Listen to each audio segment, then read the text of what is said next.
Hello officers, good evening and स्वागत है आप सभी लोगों का फिर से एक बार रीजनिंग की एक और धमाकेदार क्लास में। कैसे हो सब लोग?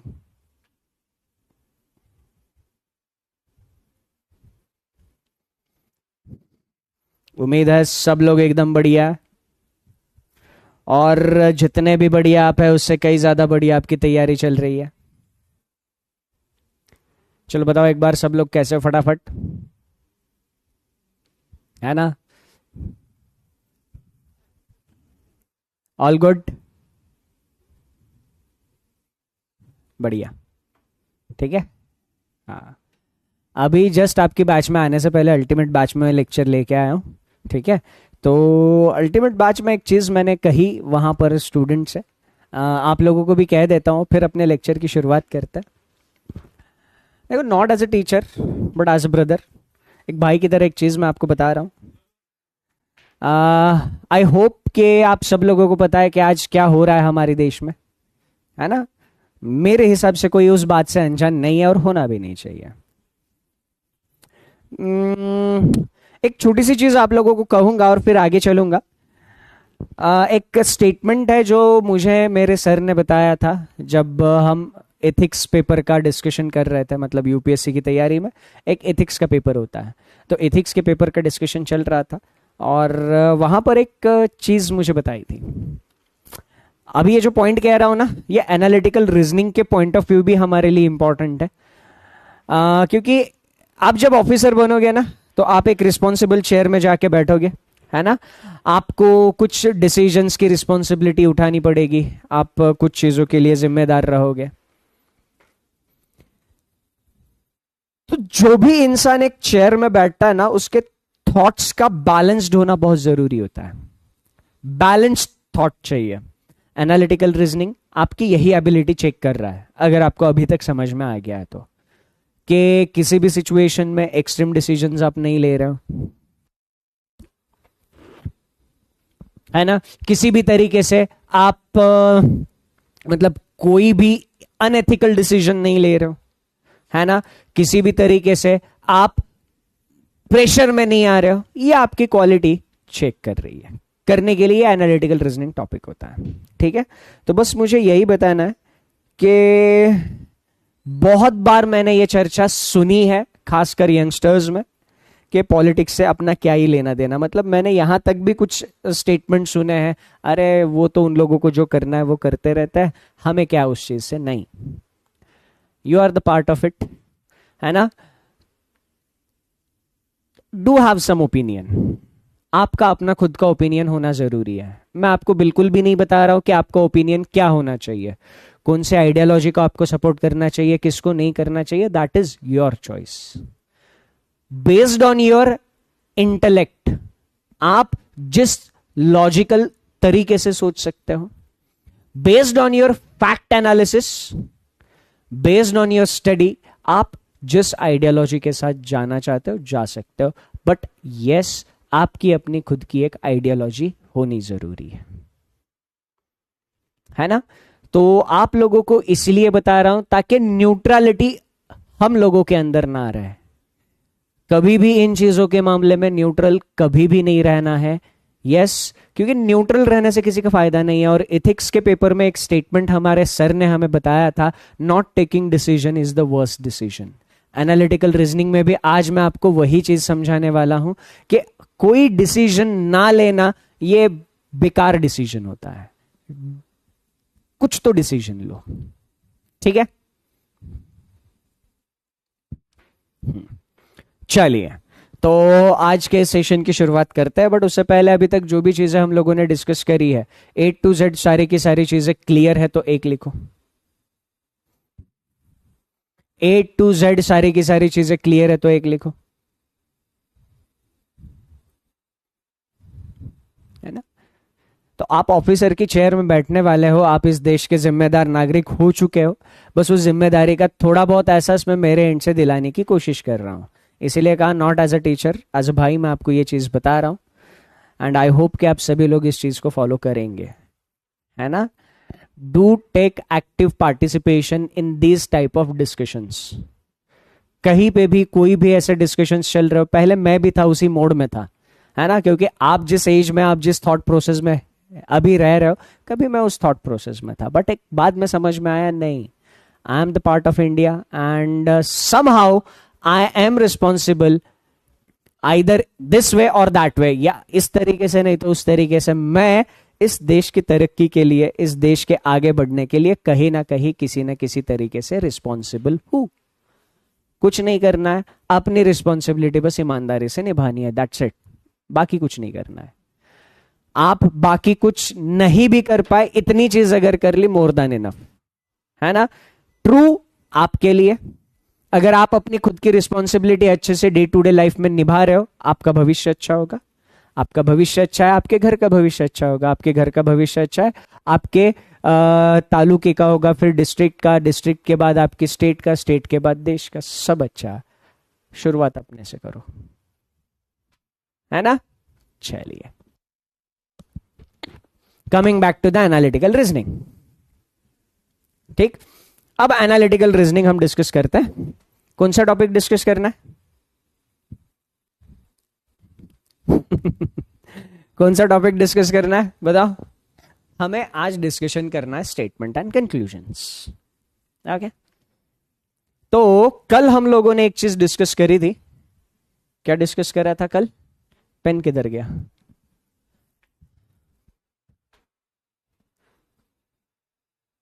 पेन खो गया, मिल गया।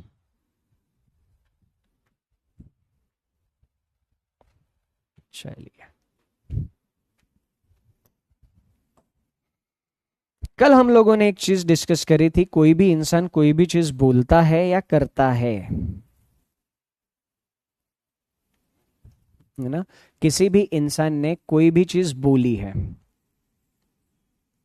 कोई स्टेटमेंट बोला है या फिर कोई एक्शन करी है,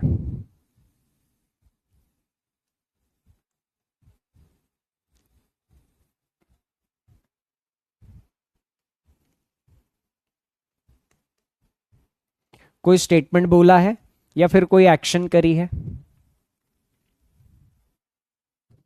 ओके, तो वो स्टेटमेंट बोलने से पहले या स्टेट एक्शन करने से पहले वो कुछ ना कुछ फॉर ग्रांटेड ले लेता है। एक्शन करने से पहले या स्टेटमेंट बोलने से पहले वो कुछ ना कुछ फॉर ग्रांटेड ले लेता है। उस फॉर ग्रांटेड ली हुई चीज को हम लोग क्या कहते हैं? अजम्पशन कहते हैं। जब किसी इंसान ने कोई स्टेटमेंट बोल दिया, कोई एक्शन कर दी, तो उसके बाद उस स्टेटमेंट को समझकर हम उसकी इंफॉर्मेशन को प्रोसेस कर के अपना एक खुद का ओपिनियन बनाते हैं। उस ओपिनियन को हम लोग क्या कहते हैं? उस ओपिनियन को हम लोग कंक्लूजन कहते हैं। ठीक, तो अजम्पशन पर हमारा डिस्कशन हो चुका है। आज के इस सेशन में हम लोग डिस्कशन करने वाले कंक्लूजन पर। सबसे पहले देख लेते हैं कि कंक्लूजन में क्वेश्चंस किस तरीके से पूछे जाएंगे। एग्जामिनेशन में हम लोगों को कुछ स्टेटमेंट दिया जाएगा, इस स्टेटमेंट के ऊपर हम लोगों को कुछ कंक्लूजन्स दिए जाएंगे। ठीक, हमें क्या बताना होगा? स्टेटमेंट को समझकर बताना होगा कौन सा कंक्लूजन सही है, कौन सा गलत है, यह हमें बताना होगा। ठीक, मैं आपको एक चीज बताता हूं।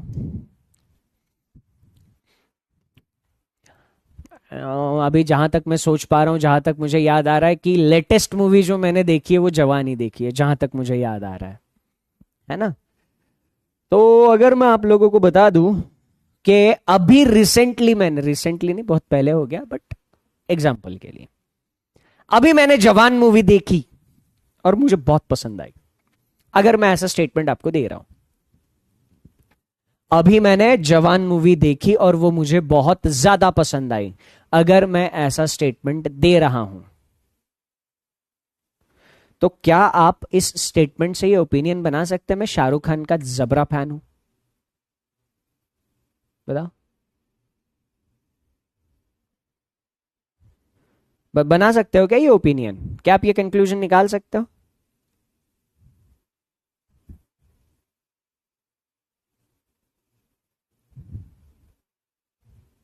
बिल्कुल नहीं निकाल सकते। आप ये ओपिनियन बिल्कुल नहीं बना सकते। क्यों नहीं बना सकते? मैंने शाहरुख खान के बारे में कुछ बोला ही नहीं। मैंने शाहरुख खान के बारे में कुछ बोला ही नहीं। हो सकता है मुझे मूवी का स्टोरी बहुत अच्छा लगा हो, या किसी और फलाने XYZ रीजन की वजह से मुझे वो मूवी पसंद आई। तो अभी वाले एग्जांपल में एक जो बात है, वो बात अगर आप लोगों ने समझ ली तो स्टेटमेंट एंड कंक्लूजन के 90% क्वेश्चन सॉल्व हो जाते हैं। क्या बात है सर? जो भी जानकारी हमारे पास है उसमें किसी एक पर्टिकुलर चीज के बारे में बात ही नहीं हो रही है, कोई एक पर्टिकुलर चीज के बारे में जानकारी ही नहीं मिल रही है, तो उस चीज को लेकर हम कोई भी ओपिनियन नहीं बना सकते। जैसे मैंने शाहरुख खान के बारे में कोई जानकारी दी ही नहीं थी। अगर शाहरुख खान के बारे में मैंने कोई जानकारी दी ही नहीं है तो आप शाहरुख खान मुझे पसंद है कि नहीं है इसको लेकर कोई ओपिनियन बना सकते हो क्या? नहीं बना सकते। इसको लेकर कोई भी ओपिनियन आप बना नहीं सकते हो।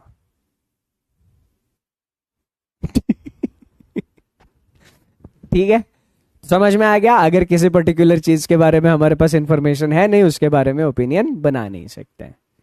ठीक। कोई तो बोल रहा है आपने जवान मूवी पूरी कैसे देख ली? अब क्या करूं? हाँ, टिकट निकाल ली थी, टिकट के पैसे दिए थे, अब पैसे दिए तो पूरी देखनी पड़ती ना, देख ली। चलो इसका आंसर बताओ। क्या लग रहा है इसमें कौन सा कंक्लूजन सही होगा, कौन सा गलत होगा?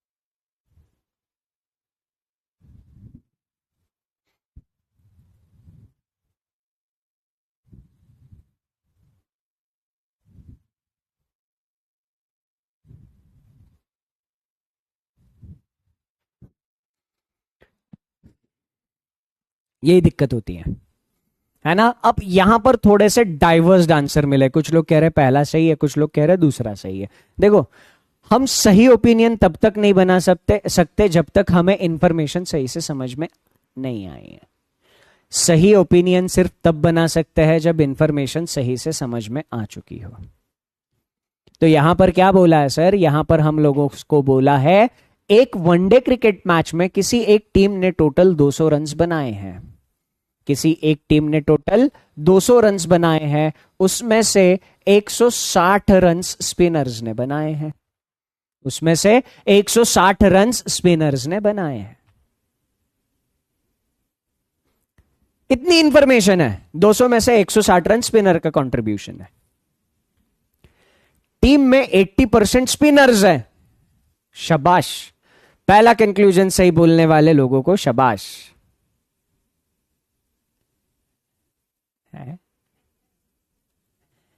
80% रन अगर स्पिनर ने बनाए तो जरूरी थोड़ी है 80% स्पिनर होने चाहिए। अगर ऐसा रहता तो सामने वाली टीम के ऑल आउट करना है मुझे। सामने वाली टीम के 100% विकेट लेने तो टीम में 100% बॉलर ही रखने पड़ेंगे। तो कोई एक स्पेसिफिक कैटेगरी का प्लेयर, कोई एक स्पेसिफिक कैटेगरी का प्लेयर्स और उस कैटेगरी का कंट्रीब्यूशन, इसमें कोई मैच नहीं होता है ना? ये जरूरी थोड़ी था कि 80% रन स्पिनर ने बनाए तो टीम में 80% स्पिनर होने चाहिए थे। नहीं, पहला कंक्लूजन स्पिनर्स के काउंट के बारे में या टीम में कितने परसेंट स्पिनर है उसके बारे में बात कर रहा था। स्टेटमेंट में ना कोई डायरेक्ट इंफॉर्मेशन है ना कोई इनडायरेक्ट इंफॉर्मेशन है जिससे हमें पता चले कि 80% स्पिनर्स है ना। दूसरा देख लो, दूसरा बात कर रहा है बैटिंग ऑर्डर के बारे में, है ना? दूसरा क्या बात कर रहा है? बैटिंग ऑर्डर के बारे में बात कर रहा है। ओपनिंग बैट्समैन वर स्पिनर्स, है ना? ओपनिंग बैट्समैन स्पिनर्स थे। इसका भी कोई कनेक्शन है? जरूरी थोड़ी है, जरूरी थोड़ी है कि ओपनिंग बैट्समैन स्पिनर्स ही होने चाहिए। आपने अनिल कुंबले भाई साहब लास्ट में आके सेंचुरी ठोक के चले जाते थे, अश्विन भाई साहब लास्ट में आके सेंचुरी ठोकते हैं, है ना। स्पिनर का किसी को मतलब नहीं पता, अब मैं क्या ही बोलूं। स्पिनर का मतलब नहीं जानते हो यार। स्पिनर मतलब वो बॉलर होता है, बॉलर का मतलब गेंदबाज। क्रिकेट देखे हो? क्रिकेट नाम का कोई तो एक प्रकार रहता है, हाँ। उस क्रिकेट नाम के प्रकार में एक डंडा रहता है और उसके पीछे 3 डंडे रहते हैं, वो 3 डंडों को बचाना रहता है उस एक डंडे की मदद से। स्पिनर्स नहीं पता है, क्रिकेट नहीं देख रहे। मेरे को भी नहीं पता स्पिनर्स कौन होता है, मजे ले रहे हो सब लोग, स्पिनर कौन होता है। ठीक, दूसरा, बैटिंग ऑर्डर के बारे में पता चलता है? नहीं, बैटिंग ऑर्डर के बारे में कोई कॉन्क्रीट इंफॉर्मेशन स्टेटमेंट में दी नहीं है, तो ये भी क्या होना चाहिए था? गलत होना चाहिए था। ठीक, हमारा आंसर क्या होगा? None follows. हमारा आंसर क्या होगा? None follows. डिस्कशन क्लियर है तो एक लिखो। कोई भी कंक्लूजन सही नहीं था। IPL viewers feeling proud right now. अरे चलो, डिस्कशन क्लियर है तो एक लिखो। हाँ?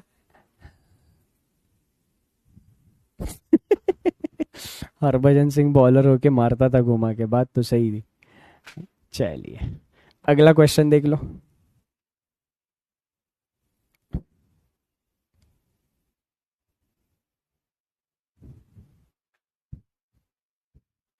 इसका आंसर बता।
Only two.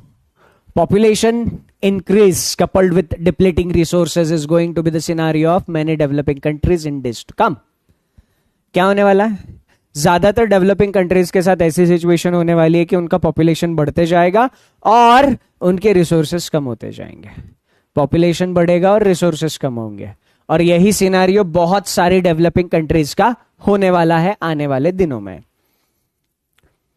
तो मुझे एक बात बता, पहला कंक्लूजन सही होगा क्या? सर बिल्कुल भी नहीं। ठीक, पहला कंक्लूजन सही होगा क्या? बिल्कुल भी नहीं। क्यों नहीं होगा सर? क्यों नहीं होगा? क्योंकि पहला कंक्लूजन स्टेटमेंट के उल्टी बात कर रहा है। स्टेटमेंट बोल रहा है कि डेवलपिंग कंट्रीज का पॉपुलेशन बढ़ेगा, उसकी वजह से क्या होगा? रिसोर्सेस कम, मतलब पॉपुलेशन बढ़ेगा और रिसोर्सेस कम होंगे, तो फिर दिक्कत होगी, है ना। तो यहां पर ये बोल रहा है कि पॉपुलेशन बढ़ेगा ही नहीं, स्टेटमेंट के उल्टी बात कर रहा है, गलत हो जाएगा। दूसरा, it will be very difficult for the governments of such developing countries to provide its people decent quality of life.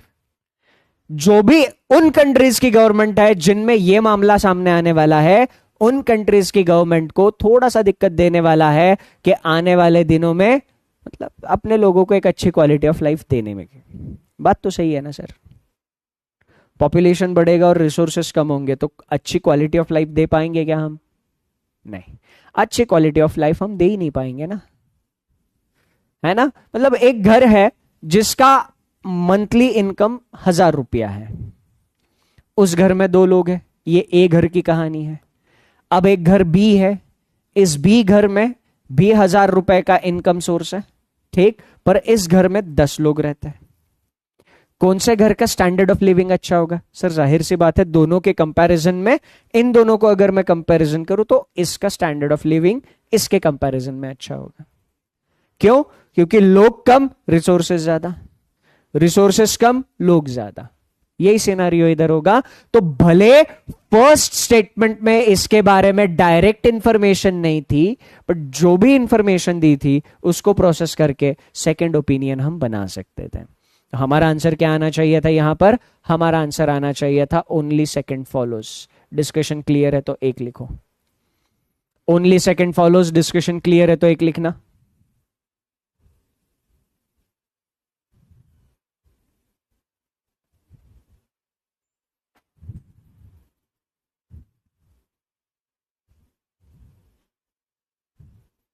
किसी को डाउट है तो पूछ लो। ओनली सेकंड फॉलोज इसका सही आंसर हो जाएगा। बहुत बढ़िया। अगला क्वेश्चन। क्वेश्चन बहुत छोटा दिख रहा है, एग्जामिनेशन में पूछा गया क्वेश्चन है, एग्जाम में पूछा गया क्वेश्चन है। क्वेश्चन बहुत छोटा है बट गूगली वार्निंग है, चांसेस बहुत ज्यादा है कि मैक्सिमम लोग इसमें गलत करेंगे।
मैंने कहा था ना कि मैक्सिमम लोग गलती करेंगे इसमें, कहा था ना मैक्सिमम लोग गलती करेंगे। कितना छोटा स्टेटमेंट था, ज्यादातर ड्रेसेस उस शॉप में महंगी है।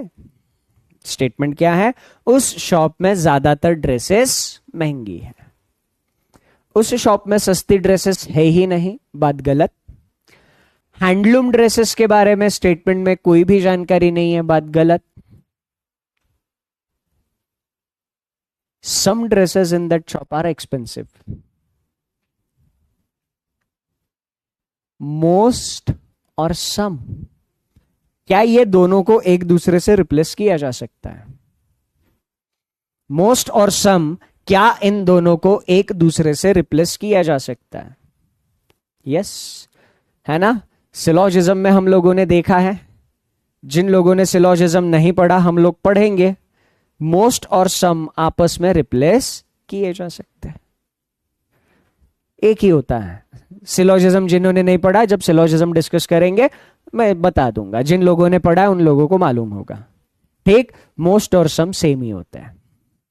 सम मतलब भी उतना, मोस्ट मतलब भी उतना। रीजनिंग में हमारे ऐसा ही होता है, इधर इंग्लिश नहीं लगाने का, अपनी रीजनिंग में ऐसा ही होता है। रीजनिंग सिंपल है। मेरे को एक बात बताओ, ये दोनों स्टेटमेंट सेम ही तो है, कुछ फर्क है इनमें? ये दोनों के दोनों स्टेटमेंट सेम ही है, इनमें कुछ फर्क दिख रहा है क्या? नहीं।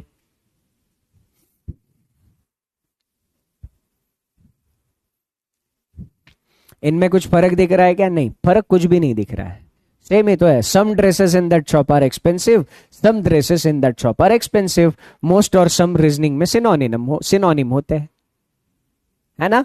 सेम ही तो है। अब देखो एक चीज मैं आपको बताता हूं, इधर मैंने क्या बोला सर? कंक्लूजन क्या होता है? कंक्लूजन क्या होता है मैंने क्या बताया, याद है किसी को?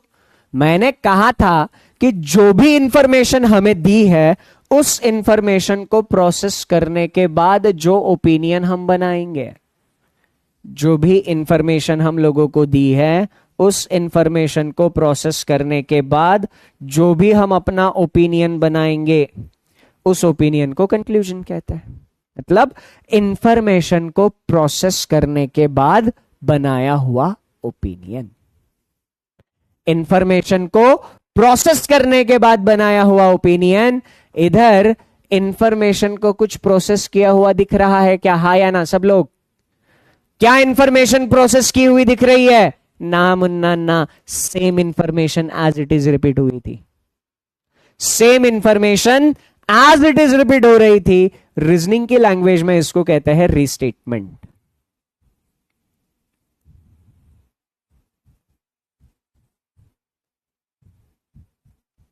रीजनिंग की लैंग्वेज में इसको क्या कहते हैं? रीस्टेटमेंट। Repeated information. तो बेसिकली देखने जाए ये कंक्लूजन ही नहीं है।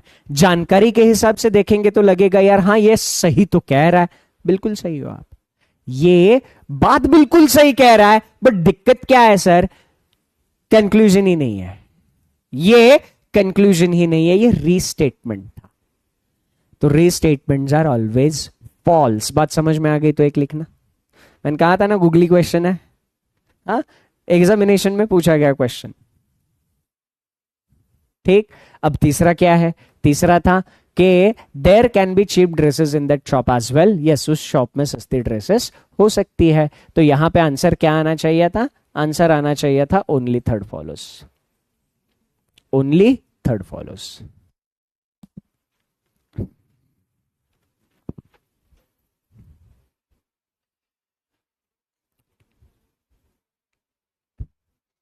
मजा आ रहा है?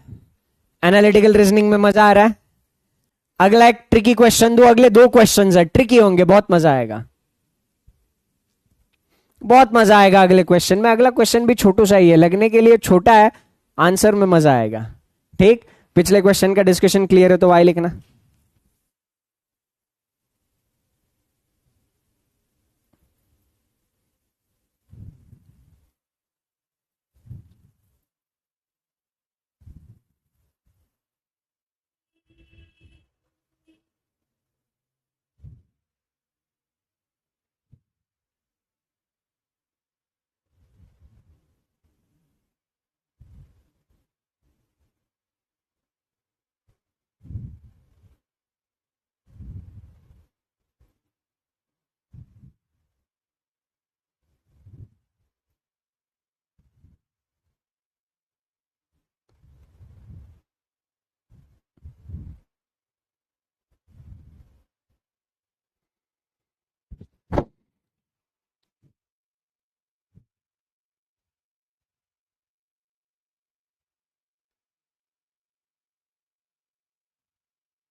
ज्यादातर बिजनेस ऑफिसेस उस बिल्डिंग में लोकेटेड है जिस बिल्डिंग में 2 से 8 फ्लोर्स है।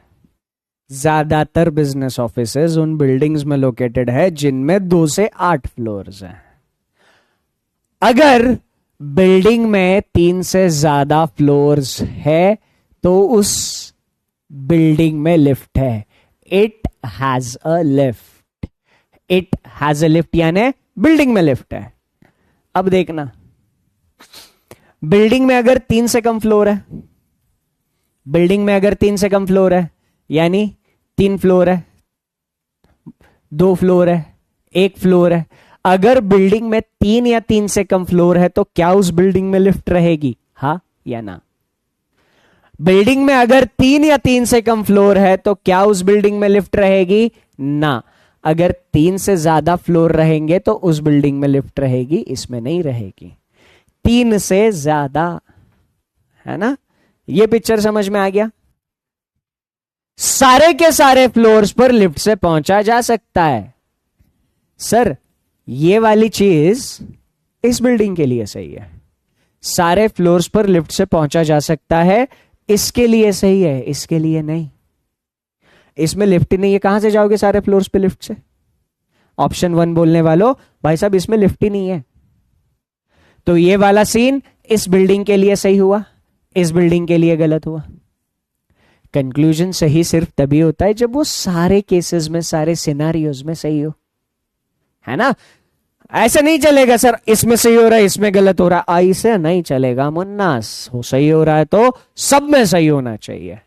तो क्या ये कंक्लूजन सब में सही था? ना मुन्ना ना, पहला कंक्लूजन गलत होना चाहिए था। सेकंड के बारे में क्या ख्याल है आपका?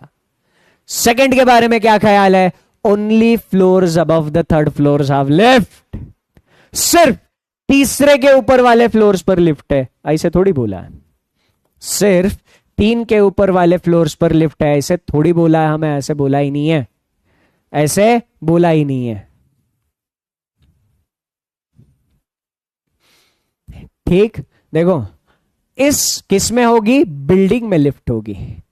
इट हैज अ लिफ्ट मतलब बिल्डिंग में लिफ्ट है। अगर बिल्डिंग में लिफ्ट है तो वो सारे फ्लोर लिफ्ट जाएगी ना, है ना? तो ये भी क्या होना चाहिए था? ये भी गलत होना चाहिए था, दूसरा भी गलत होना चाहिए था। तीसरा बताओ, तीसरा बताओ सही है गलत है? 3T3F क्या लग रहा है आपको? 7वें फ्लोर्स पे लिफ्ट है। तीसरा सही लग रहा है तो 3T लिखो, तीसरा गलत लग रहा है तो 3F लिखो। बताओ क्या लग रहा है? 7वें फ्लोर्स पे लिफ्ट है। कॉमन सेंस लगाओ रे, reasoning is all about common sense, but the only दिक्कत is common sense is not that much common. Common sense उतना कॉमन होता नहीं है, सबसे बड़ी दिक्कत तो यही है। हाँ सर, 7वां फ्लोर हमेशा तीसरे के ऊपर ही होगा ना, 7वां फ्लोर हमेशा तीसरे के ऊपर ही होगा। तो 3 से ज्यादा अगर फ्लोर्स है बिल्डिंग में तो उस बिल्डिंग में लिफ्ट है, तो जाहिर सी बात है कि 7वें फ्लोर पे लिफ्ट होनी चाहिए थी, 7वें फ्लोर पे लिफ्ट होनी चाहिए थी। ठीक, second floors do not have lifts. Sir second floor पे लिफ्ट नहीं है, बात सही है इस बिल्डिंग के लिए, इस बिल्डिंग के लिए बात सही है कि सेकेंड फ्लोर पर लिफ्ट नहीं है। क्या इस बिल्डिंग के लिए बात सही है? हाँ या ना? क्या इस बिल्डिंग में हम कह सकते हैं कि सेकेंड फ्लोर पर लिफ्ट नहीं है? ना, इस बिल्डिंग में सेकेंड फ्लोर पर लिफ्ट होगी। तो ये लास्ट कंक्लूजन जो है कुछ सिनारियों में सही हो रहा है, कुछ सिनारियों में गलत हो रहा है, कुछ सिनारियों में सही हो रहा है, कुछ सिनारियों में गलत हो रहा है। तो ये कंक्लूजन क्या होना चाहिए? गलत होना चाहिए। ये कंक्लूजन क्या होगा? गलत होगा। तो केवल और केवल तीसरा कंक्लूजन सही था। इसका सही आंसर क्या होगा? Only third follows. Discussion clear है तो 1 लिखो। Only third follows, discussion clear है तो 1 लिखना और मुझे वोट करके बताना। चलो अब लास्ट क्वेश्चन, आज के सेशन का लास्ट क्वेश्चन। मैं कुछ नहीं बताऊंगा, लास्ट क्वेश्चन में एक्सप्लेन बिल्कुल भी नहीं करूंगा, लास्ट क्वेश्चन आप मुझे एक्सप्लेन करोगे, ठीक है? बताओ। ध्यान रखना ये क्वेश्चन मैं एक्सप्लेन करने वाला नहीं हूं।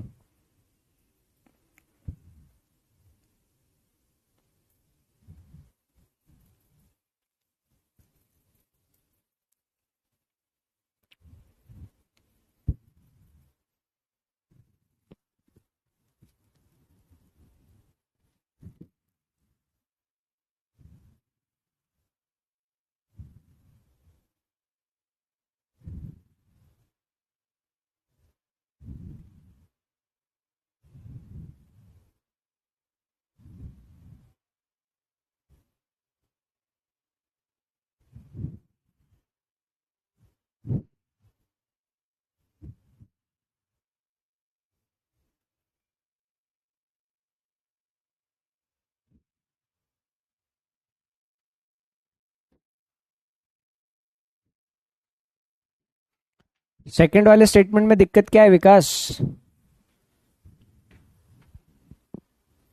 आइदर 1 और 3 हो सकता है क्या? हर्ष जी ने एक इंटरेस्टिंग डाउट पूछा है, आइदर 1 और 3।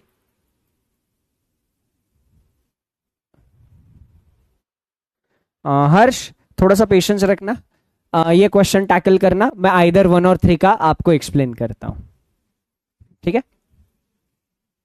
हाँ हाँ, लिफ्ट वाले में ही मैं एक्सप्लेन करता हूं। अभी आप फिलहाल इस क्वेश्चन पे फोकस करिएगा।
आ रहा है कि नहीं आ रहा है? कितने लोगों ने इस टाइप के क्वेश्चन पहले सॉल्व किया है? इस टाइप का क्वेश्चन बताओ, कितने लोगों ने इस टाइप का क्वेश्चन पहले सॉल्व किया है? बताइए।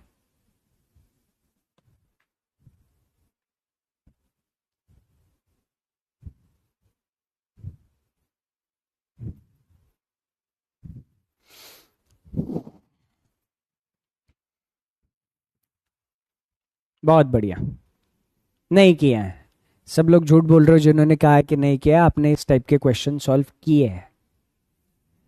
याद दिलाता हूं, बचपन में जब हम छोटे थे, मैथ्स में एक चैप्टर था हमें सेट थ्योरी। कितने लोगों को याद है? आप में से कुछ लोग बोल रहे होंगे सर क्या मजाक कर रहे हो, हाँ अभी कल क्या खाया याद नहीं, आप बचपन की बात कर रहे हो, सेट थ्योरी वो भी पढ़ाई की। सेट थ्योरी चैप्टर था, हाँ, universal set, proper subset, improper subset, intersection of sets, है ना, ऐसा कुछ कुछ कुछ कुछ चैप्टर पढ़ा था। तो सेट थ्योरी चैप्टर में ऐसे क्वेश्चंस हम लोगों ने सॉल्व किए।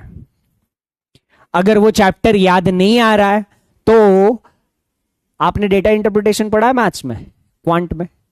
अगर डेटा इंटरप्रिटेशन आपने पढ़ा है तो ये छोटू सा कैसलेट डीआई था, छोटू सा कैसलेट डीआई, है ना? कितना प्यारा क्वेश्चन था, देखना अभी मैं डिस्कस करूंगा इसको।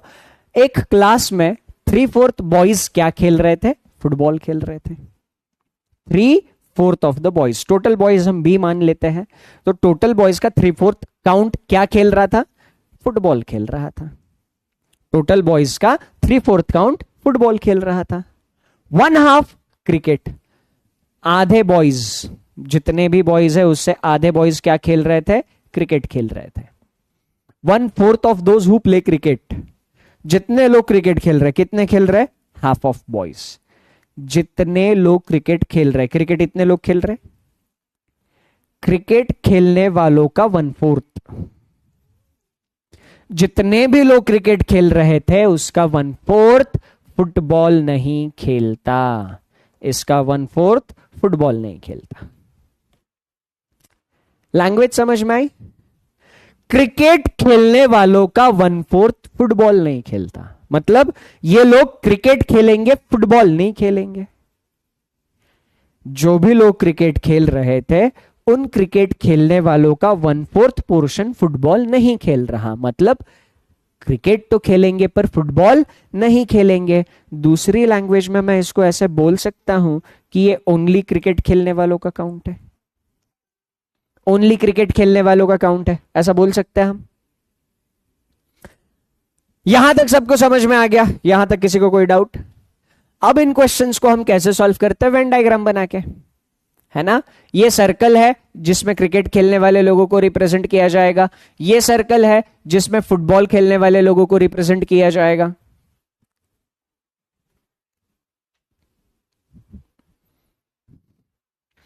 तो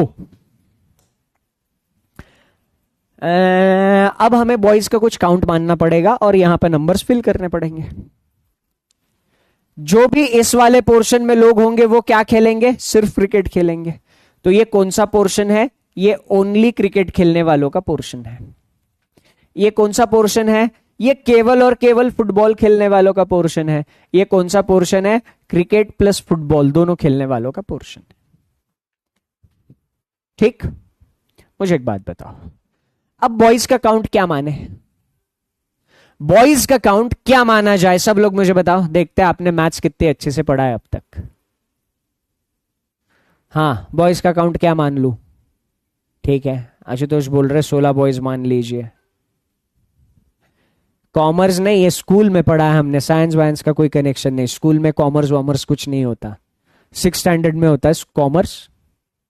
हाँ, मैंने महाराष्ट्र बोर्ड में ये 8 स्टैंडर्ड में पढ़ा है सेट थ्योरी। ठीक, देखो, बॉयज मानने के लिए कुछ भी मान सकते हैं आप। कुछ भी नंबर मानो, 2 मानो, 4 मानो, 100 मानो, 8 मानो, 18 मानो, कुछ भी नंबर मानो, आप क्वेश्चन सॉल्व कर लोगे। बट ऐसा नंबर मानो जिससे कैलकुलेशन आसान हो जाए। ऐसा नंबर मानो जिससे कैलकुलेशन आसान हो जाए। मानने के लिए 100, 200, 400, 4000, 5000 कुछ भी मान सकते हैं। हमें बॉयज को डिवाइड करना है 4 से, बॉयज को डिवाइड करना है 2 से, और 4 दूनी 8, इधर 1/8 ऑफ बॉयज होगा। 1/8 ऑफ बॉयज, यानी बॉयज इस नंबर को हमें 2 से डिवाइड करना है, 4 से डिवाइड करना है, 8 से डिवाइड करना है। तो जिन जिन नंबर से डिवाइड करना था उनका एलसीएम मान लो, ज्यादा अच्छा रहेगा। 2, 4, 8 का एलसीएम आता है 8, तो मैं टोटल नंबर ऑफ बॉयज मानूंगा 8। टोटल नंबर ऑफ बॉयज मैं 8 ही मानूंगा। 8 के मल्टीपल में कुछ भी अज्यूम कर लो, कैलकुलेशन ज्यादा आसान रहेगी। मैंने 8 ही मानी। अगर मैंने टोटल बॉयज 8 माने तो केवल क्रिकेट खेलने वाले बॉयज कितने होंगे? सब लोग बताओ। टोटल बॉयज अगर 8 है तो क्रिकेट खेलने वाले boys half of the boys होंगे, तो क्रिकेट खेलने वाले बॉयज होंगे 4। इसका मतलब क्रिकेट की सर्कल में 4 बॉयज आने चाहिए।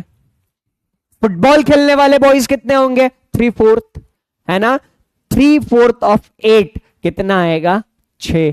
फुटबॉल की सर्कल में कितने लोग आने चाहिए थे? 6 लोग आने चाहिए थे। सबको सारी चीजें क्लियर है? अब ये वाला क्या बता रहा है हमें? Only cricket. Only cricket, only cricket यानी इस हिस्से में कितने लोग आएंगे ये बता रहा है। कितने आने चाहिए बताओ? ओनली क्रिकेट खेलने वाले 1/8 ऑफ द बॉयज है। ओनली क्रिकेट खेलने वाले 1/8 ऑफ द बॉयज है, तो यहां पर 1/8 ऑफ द बॉयज यानी कितना आएगा? 1 आएगा। तो ओनली क्रिकेट खेलने वालों का काउंट है 1।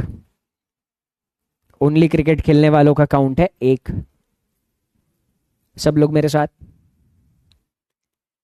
क्रिकेट के सर्कल में टोटल कितने दिखने चाहिए थे? 4। क्रिकेट की सर्कल में टोटल 4 दिखने चाहिए थे। 4 में से 1 चला गया तो बचा कौन सा? 3। 4 में से 1 चला गया तो बचा कौन सा? 3। अब फुटबॉल खेलने वाले बॉयज कितने? 6। यानी फुटबॉल की सर्कल में कितने होना चाहिए था? 6। फुटबॉल की सर्कल में 6 होना चाहिए था, 6 में से 3 इधर दिख गए, तो बचे कितने? 3। तो केवल फुटबॉल खेलने वाले कितने लोग होंगे? 3। यहां तक सबको सारी चीजें क्लियर है तो 1 लिखो। यहां तक सबको सारी चीजें क्लियर है तो 1 लिखो।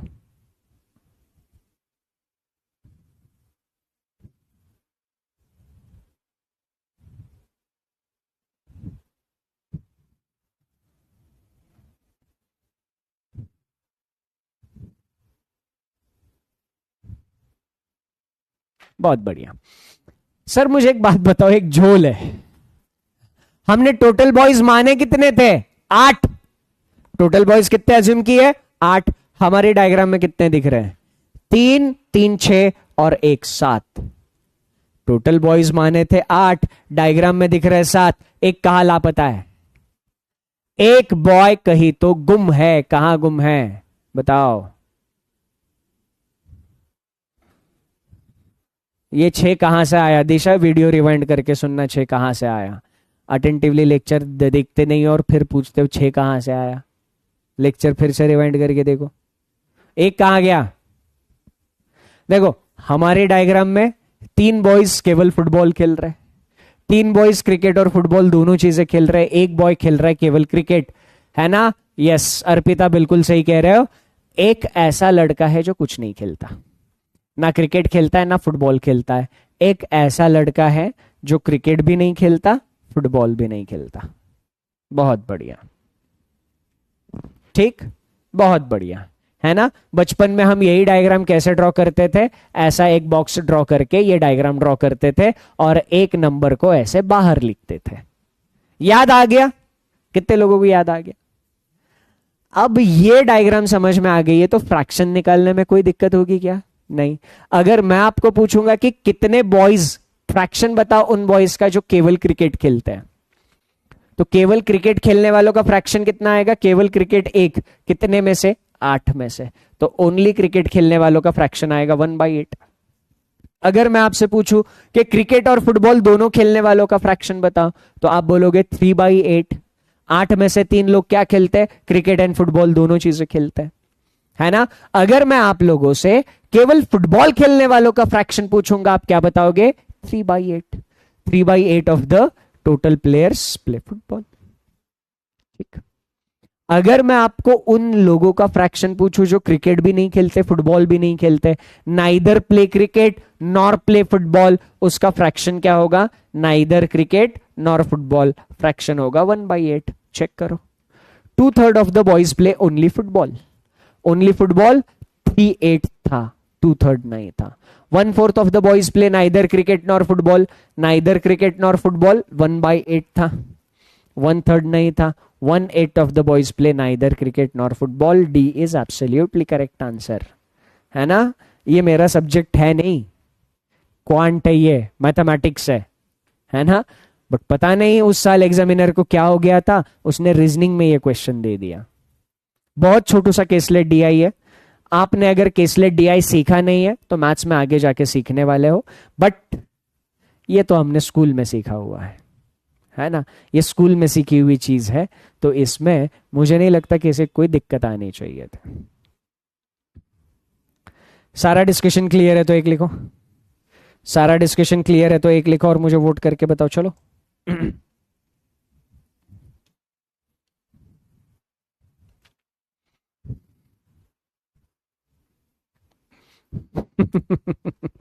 रीजनिंग में मैथ्स क्यों आ रहा है? अरे एंजॉय करो।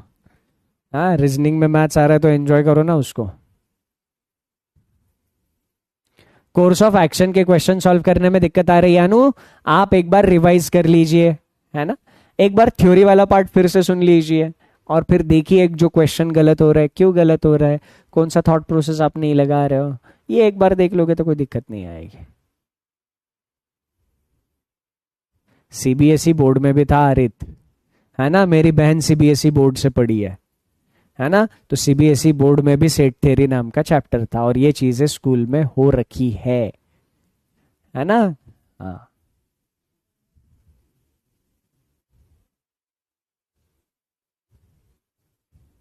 मैं सारे सब्जेक्ट कराऊं? नहीं, सारे सब्जेक्ट कराने लगूंगा तो सब लोग मिलके मारेंगे मुझे, बहुत मारेंगे। मेरे को मार खाने का बिल्कुल भी मूड नहीं है।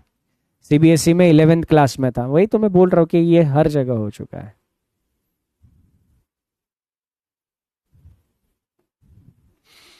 चलिए, आज के सेशन में अगर मजा आ गया है तो एक बार चैट सेक्शन में आग लगा कर बताओ, ठीक है? ये 5% लोग जिनके कलेजे को ठंडक नहीं मिली है, एक बार लेक्चर फिर से देखो, है ना? हाँ, अरे मैं बता रहा हूँ ना, मैं ट्रैवलिंग पर हूँ बहुत ज्यादा, तो मेरा बहुत ज्यादा टाइम ट्रैवलिंग में निकल रहा है ना। थोड़ा सा मुझे स्टेबल होने के लिए इस हफ्ते का टाइम दे दीजिए, इस हफ्ते मेरी सारी चीज़ें स्टेबल हो जाएगी, तो फिर आपकी जो जो भी दिक्कत है वो सारी दिक्कतें हम सॉर्ट आउट कर लेंगे। ठीक है, चलिए। आज के सेशन में अगर मजा आ गया है तो चैट सेक्शन में आग लगा दो फटाफट सब लोग।